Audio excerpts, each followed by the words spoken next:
Ya nafsu wahai jiwaku, wahai diriku, la takunati janganlah engkau berputus asa min zallatin dari adanya dosa azumat yang besar itu dosa. Innal kabaira sesungguhnya dosa-dosa besar fil ghufrani di hadapan ampunan Allah Ta'ala kallamami ialah seperti dosa-dosa kecil. Ini merupakan adanya permakluman dari dalam diri seorang penyair. Dan ini sangat penting. Yaitu apa? Bahwa kita semua itu terlarang untuk berputus asa dari rahmat Allah. Jangan sampai berputus asa.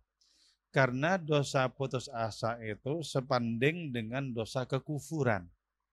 La yai'asuh mir rauhillah illal qaumul kafirun. Tidaklah berputus asa dari rahmat Allah kecuali orang-orang yang kufur. Jadi dosa putus asa sebanding dengan dosa kekufuran. Tidak boleh putus asa itu. Kenapa? Tidak boleh. Karena berarti tak menghargai luasnya rahmat Allah.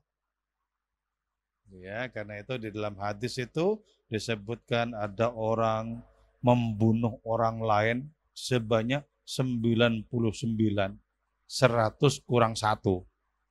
Apakah ada ampunan kalau dia bertobat? Ada, kata seorang kiai di zamannya dulu. Ternyata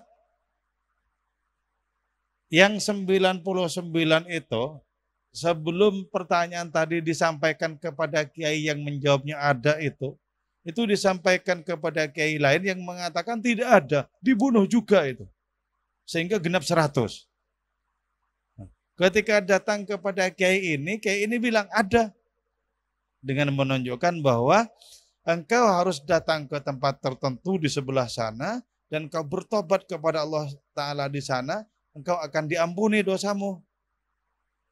Lalu datang kepada tempat yang ditunjukkan itu. Ternyata di tengah perjalanan orang ini meninggal.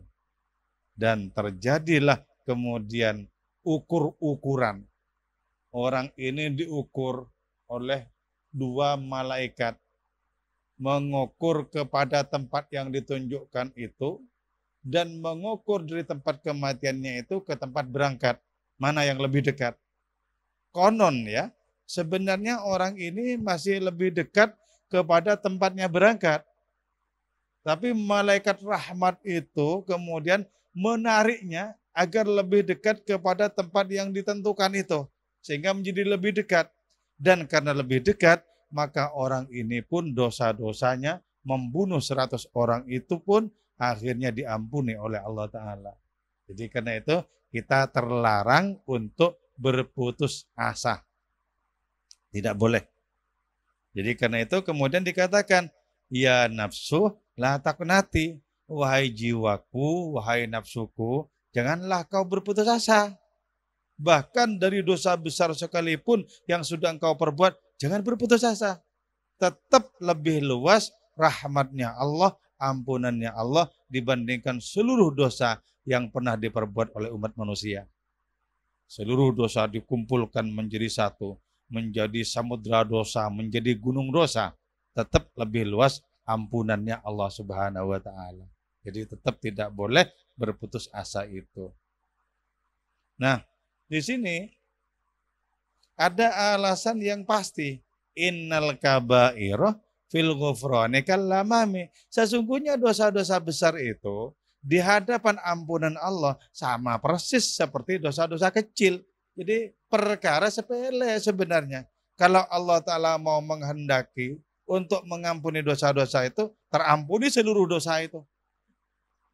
Tapi dosa sekecil apapun, Allah menghadapinya dengan keadilan, pasti bermasalah itu. Pasti bermasalah. Karena itu doanya Syekh Abdul Hasan Syadzili itu sangat bagus. Ya Allah, jadikanlah dosa-dosaku sebagai dosa-dosa orang yang kau cintai. Beres. Gitu.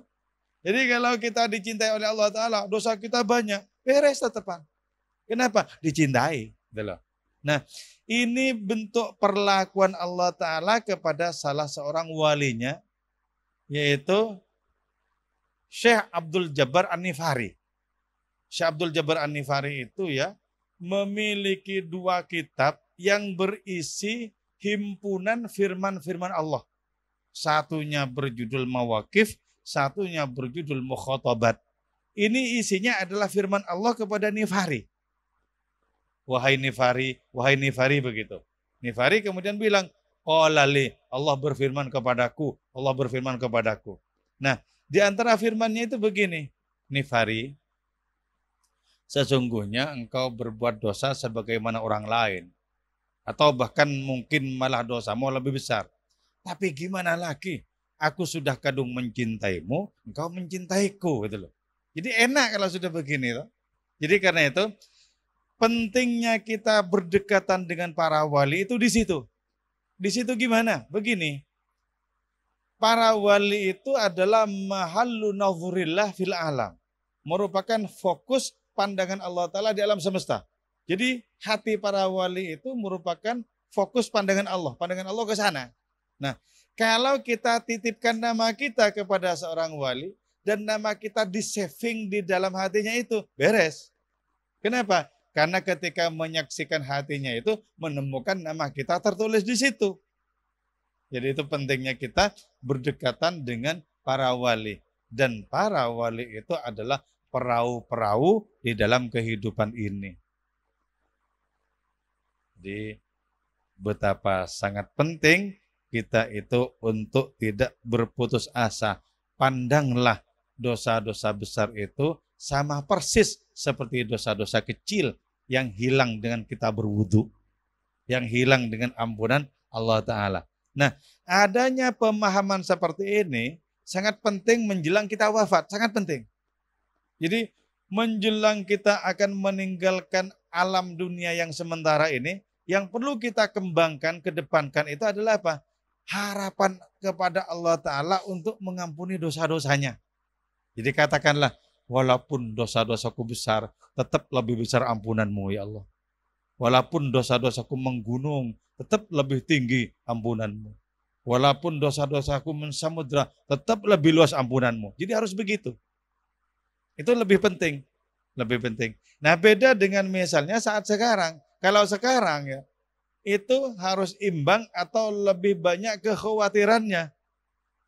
Waduh, ini kalau diterus-terusin dosa ini bisa tidak diampuni begitu loh. Itu penting. Tapi menjelang kita mau meninggalkan dunia ini, karena biasanya orang mau meninggal dunia itu terasa. 40 hari sebelumnya itu sudah terasa. Sudah terasa. Dan kata-katanya itu sudah nyerempet-nyerempet bab tentang pamitan itu loh. Sudah ke sana terus. Sudah ke sana. Bahkan ada ya, seorang kiai di Madura namanya Kiai Mustanji. Beliau itu tahu persis kapan wafatnya, 17 hari sebelum wafatnya. Saya akan meninggal hari Selasa. Nanti di hari ini anak-anakku harus datang ke sini semua.